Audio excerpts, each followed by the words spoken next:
Hello friends, income tax के cases की series में आज जो केस हम डिस्कस करेंगे वो सेक्शन 69A की एडिशन को लेकर के है। सेक्शन 69A अनएक्सप्लेन्ड मनी की बात करता है।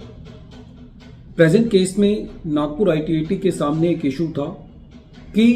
यदि ड्यूरिंग द असेसमेंट प्रोसीडिंग्स या फर्स्ट अपीलेट प्रोसीडिंग्स एसएससी की एक्सप्लेनेशन को सब्सटेंशियली करेक्ट मान लिया जाता है तो क्या ऐसे केस में सेक्शन 69A के अंदर कोई एडॉक एडिशन जो कि प्रेजेंट केस में कैश डिपॉजिट का 10% सीआईटी अपील ने सस्टेन किया, क्या वो जस्टिफाइड है? यही इशू नागपुर आईटीएटी के सामने एक केस संजीवनी महिला ग्रामीण बिगर सेहती सहकारी पट संस्था वर्सेस इनकम टैक्स ऑफिसर के केस में सामने आया। ये केस असेसमेंट ईयर 2019-20 से रिलेटेड है। एसएससी एक कोऑपरेटिव सोसाइटी है जो कि कोऑपरेटिव सोसाइटी एक्ट महाराष्ट्र 1960 के तहत रजिस्टर्ड थी। एसएससी ने जब पैन नंबर अप्लाई किया तो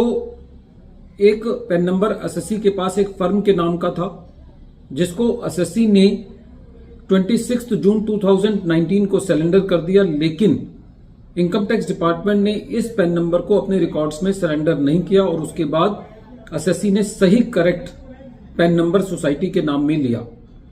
क्योंकि इनकम टैक्स डिपार्टमेंट ने इस पैन नंबर को सरेंडर नहीं किया था तो इनकम टैक्स डिपार्टमेंट के पास जो एआईआर इंफॉर्मेशन आ रही थी वो इसी पैन नंबर से आ रही थी। During the financial year which was relevant to the assessment year 1920 SSC ने कुछ कैश डिपॉजिट किया था जिसकी इंफॉर्मेशन एआईआर के थ्रू असेसिंग ऑफिसर के पास आई और असेसिंग ऑफिसर का ये एलिगेशन था कि ये एसएससी का अनडिस्क्लोज्ड कैश है और एसएससी ने अपनी इंटरेस्ट इनकम नहीं दिखाई है, क्योंकि एसएससी ने अपनी इनकम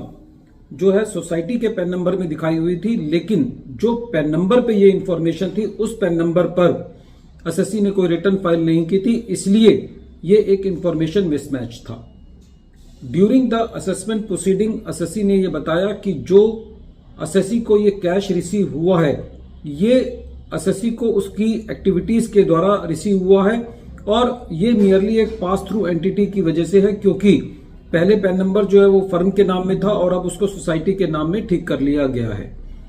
लेकिन असेसिंग ऑफिसर ने एसएससी की एक्सप्लेनेशन को कंसीडर नहीं किया और एसएससी का एडिशन अनडिस्क्लोज्ड कैश डिपॉजिट के लिए और अनडिस्क्लोज्ड इंटरेस्ट इनकम के लिए किया। जब ये मैटर सीआईटी अपील के पास था तो सीआईटी अपील ने एसएससी को की एक्सप्लेनेशन को प्रिंसिपली सही माना, लेकिन सीआईटी अपील ने जो कैश डिपॉजिट था उसका 10% एडॉक एडिशन सस्टेन रखा एसएससी की इनकम में। जब एसएससी इस मैटर को ट्रिब्यूनल में लेकर के गया तो ट्रिब्यूनल का सबसे पहले यह कहना था कि प्रेजेंट केस में जब एसएससी की एक्सप्लेनेशन को सब्सटेंशियली करेक्ट मान लिया गया है और उसको डिसप्रूव नहीं किया गया है तो एडॉक बेसिस पर सेक्शन 69A के अंदर एडिशन नहीं किया जा सकता। ट्रिब्यूनल का स्ट्रांगली ये मानना था कि सेक्शन 69A के अंदर कहीं पे भी एडॉक एडिशन का या क्वांटिफिकेशन का कंसेप्ट नहीं है। जो डीम्ड इनकम है वो एक स्पेसिफिक फैक्ट पर बेस्ड होती है, क्योंकि ये स्पेसिफिक फैक्ट यहां पे रेवेन्यू जो है वो डिसप्रूव नहीं कर पाया है एसएससी की एक्सप्लेनेशन को, तो ऐसे केस में सेक्शन 69A के अंदर 10% का कैश डिपॉजिट का जो एडिशन है, एडॉक एडिशन है, वो जुडिशियल बैकिंग पर नहीं है। इसलिए ट्रिब्यूनल ने जो सीआईटी अपील ने कैश डिपॉजिट का 10% एडिशन को सस्टेन किया था सेक्शन 69A के अंदर, उसको डिलीट किया। फ्रेंड्स, इस केस का जो निष्कर्ष है वो ये है कि यदि एक बार इनकम टैक्स डिपार्टमेंट ने इस बात को सपोर्ट किया है कि जो एसएससी ने कैश डिपॉजिट किया है वो प्रिंसिपली ठीक है, तो सेक्शन 69A कहीं पे भी रेवेन्यू को ये परमिट नहीं करता कि वो कैश डिपॉजिट का 69A के अंदर कोई एडॉक एडिशन करे। वीडियो के अंत में एक बार फिर मैं केस का नाम रिपीट कर रहा हूं। केस का नाम है संजीवनी महिला ग्रामीण बिगर सहती सहकारी पट संस्था वर्सेस इनकम टैक्स ऑफिसर, और ये केस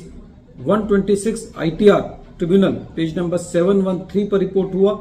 और इस केस का जजमेंट 27 मई 2025 को आया। Thank you friends.